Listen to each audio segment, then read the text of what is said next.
In my 700th rewatch of Encanto, I noticed something weird. They have pictures of when all the kids first got their gifts, but if you look at the doors, it's them when they're older. Like, the doors look the exact same as they do in the movie, even though they're kids when they got their doors. But they clearly look older. Like, what?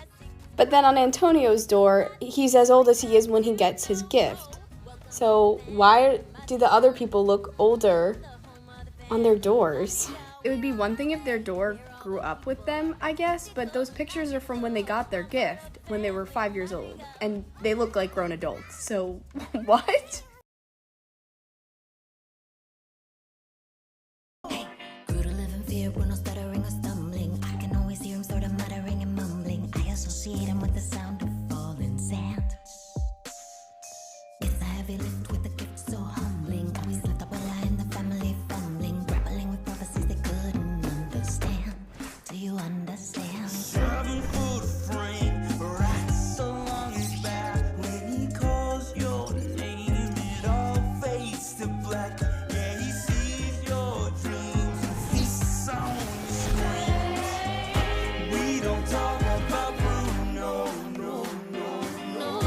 We don't talk about Bruno.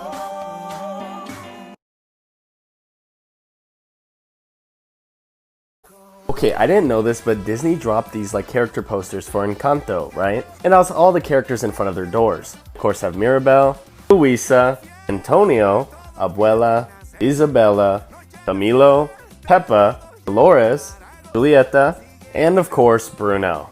So what I found really interesting about these posters is when I looked at Bruno's, his looked noticeably different. Not just because like it's not bright like the others, and that's because Bruno's eyes are open. You can go and look back because all of these characters, except for one, has their eyes closed. If you don't believe me, I'm showing you because they have their eyes closed, except for Dolores. Then I thought, why would only Dolores and Bruno have their eyes open?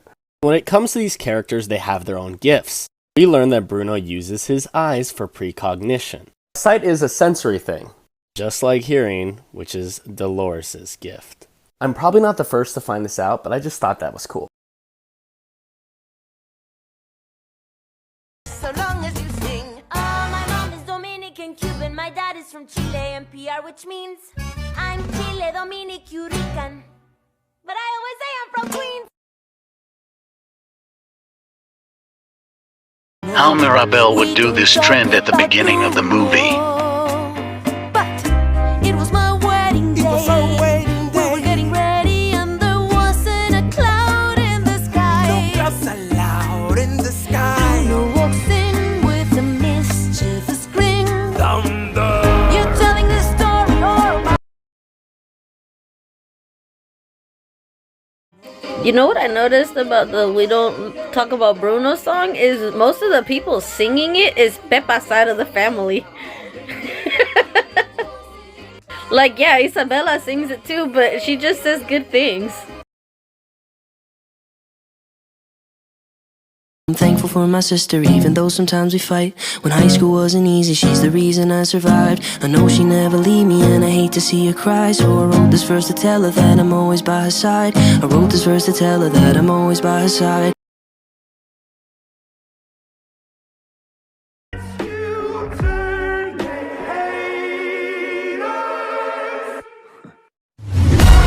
Oh, the misery.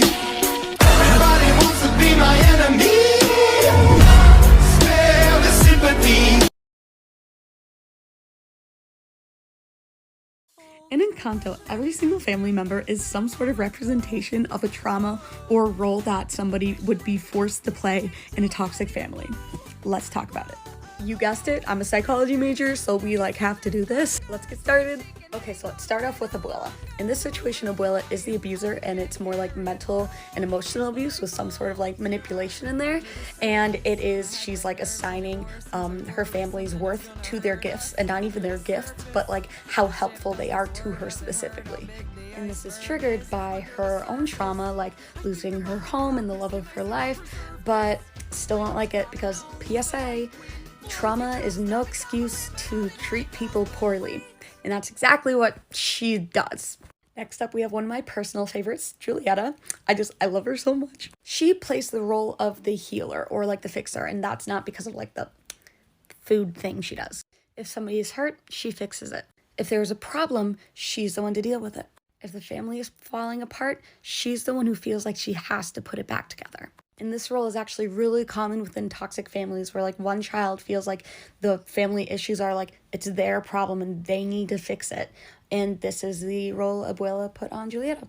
Next one we have Peppa. And I just want to warn you, this one's rough.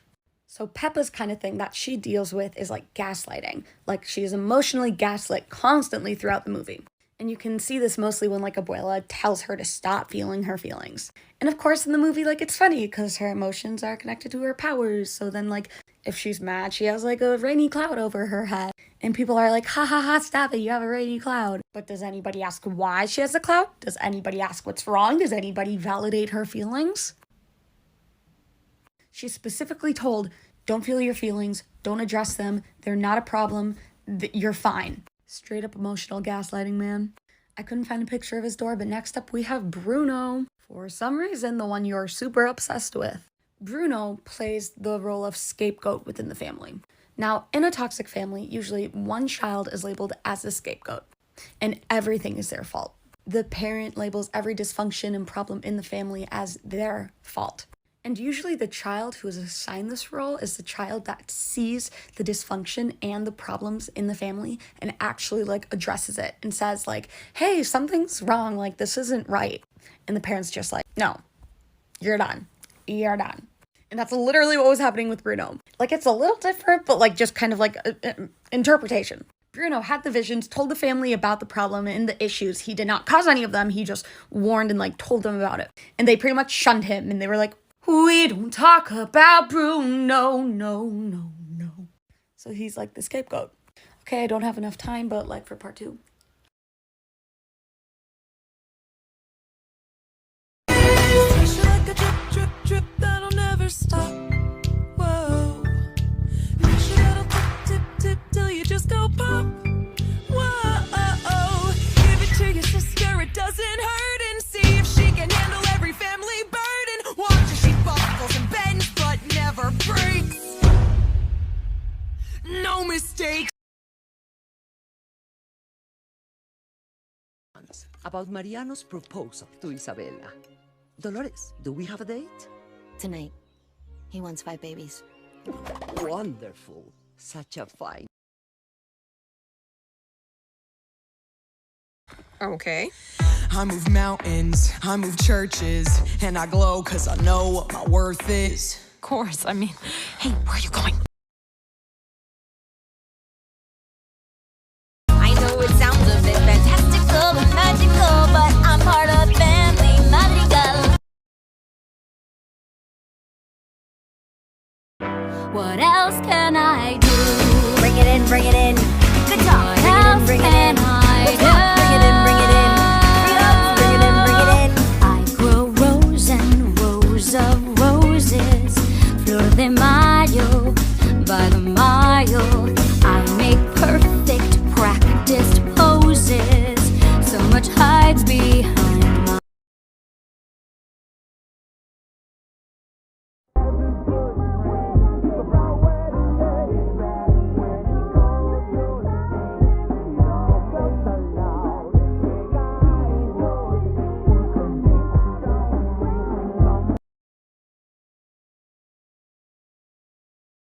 I love Encanto, but for a movie about generational trauma, it seems all of you are just hyper-focused on Abuela because she's the most obvious aggressor, so let's discuss some of the ways the Madrigal parents might have unintentionally passed their trauma down to their children. Let's start with the obvious. Producers have already confirmed that Julieta is the oldest of the triplets and has always assumed the role of the responsible older sibling. Her gift, healing people through her food, is something that requires daily labor and service to her community. And this is an enormous community, so there's going to be incredible pressure to perform every day and to provide enough. She can't take a break avoid because if she does, she jeopardizes people's health and well-being. And given that both of Julieta's children have extremely useful gifts that can be utilized to service the community in the same way that she does, it's entirely possible she passed this pressure on. You know, Luisa has like a whole song about it. And while she's doubtlessly not the only contributor to the tremendous pressure her two oldest children face, she's also not seen doing much to mitigate it. It's entirely possible this pressure is just something she's grown used to and interprets as a normal part of life. And then we have Pepa, who must constantly micromanage and repress her own emotions because any inability to regulate them could have catastrophic real-life consequences for the people around her. And while Felix is an incredible source of support, let's take a look at how this could have potentially impacted their children. Dolores has a gift that requires her to be constantly aware of what other people are thinking and saying. She's aware of virtually all of Encanto's secrets. However, having access to this information would require her to be hyper-vigilant in the way she interacts with people, likely requiring her to be a peacekeeper more often than not. And Camilo has a gift where he can instantly transform to meet the emotional and physical needs of other people. And it's highly likely that both Camilo and Dolores have had to use their gifts to manage the emotions of everyone around them, without any consideration as to how this might affect them. However, Mirabel not getting a gift changes the family dynamic significantly. Mirabel clearly feels the pressure that Julieta does to perform well and please the family, but lacks the obvious gifts that allow her to do so. But Antonio, at 5 years old, feels pressure to keep the family's entire miracle going and doesn't know whether or not it ends with him. He's fully aware his family's love is in part conditional and is terrified of failing to meet the requirements to keep it. And I actually think his gift is something intended to help him more than the community. Children, and lonely adults as well, that tend to gravitate more towards animals than they do people often do so because animals provide a constant, predictable, unconditional form of love, which is exactly the sort of consistency Antonio needs. Grappling with prophecies they couldn't understand. Do you understand? 7-foot frame, rats along his back. When he calls your name, it all fades to black. Well, I runs this show. Whoa! She let us here so many years ago. Whoa! And every year our family blessings grow. There's just a lot you simply got to know. So, welcome to the family Madrigal.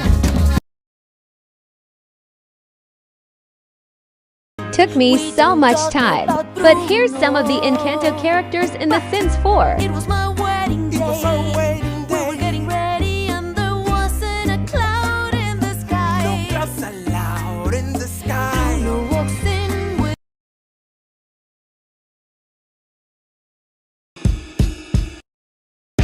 something bad is about to happen to me.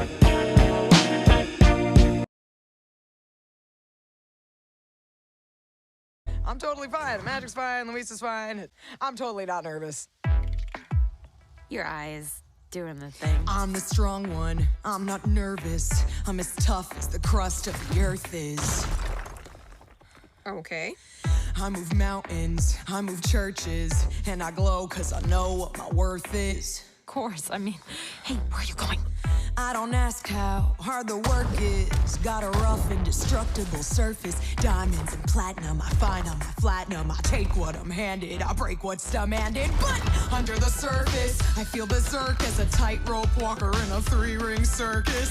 Under the surface, was Hercules ever like, yo, I don't wanna fight Cerberus? Under the surface, I'm pretty sure I'm worthless if I can be of service. A flaw or a crack, the straw in the stack that breaks the camel's back. What breaks the camel's back? It's pressure like a drip, drip, drip that'll never stop. Whoa. Pressure that'll dip, dip, dip till you just go pop. Whoa. Give it to your sister's older. Give her all the heavy things we can't shoulder. Who am I if I can't run with the ball? If I fold. My dumb but just realized that the reason why Isabella changed her dress from pinkish purple color to a dark blue was symbolizing her breaking out of Abuela's pink mold and embracing her true self. Blue matches her parents and we don't talk about Bruno, but it was my wedding day. We were getting ready and there wasn't a cloud in the sky. No clouds allowed in the sky. Bruno walks in with a mischievous grin. Thunder. You're telling this story or am like a rose. Bruno says it looks like rain. Wait.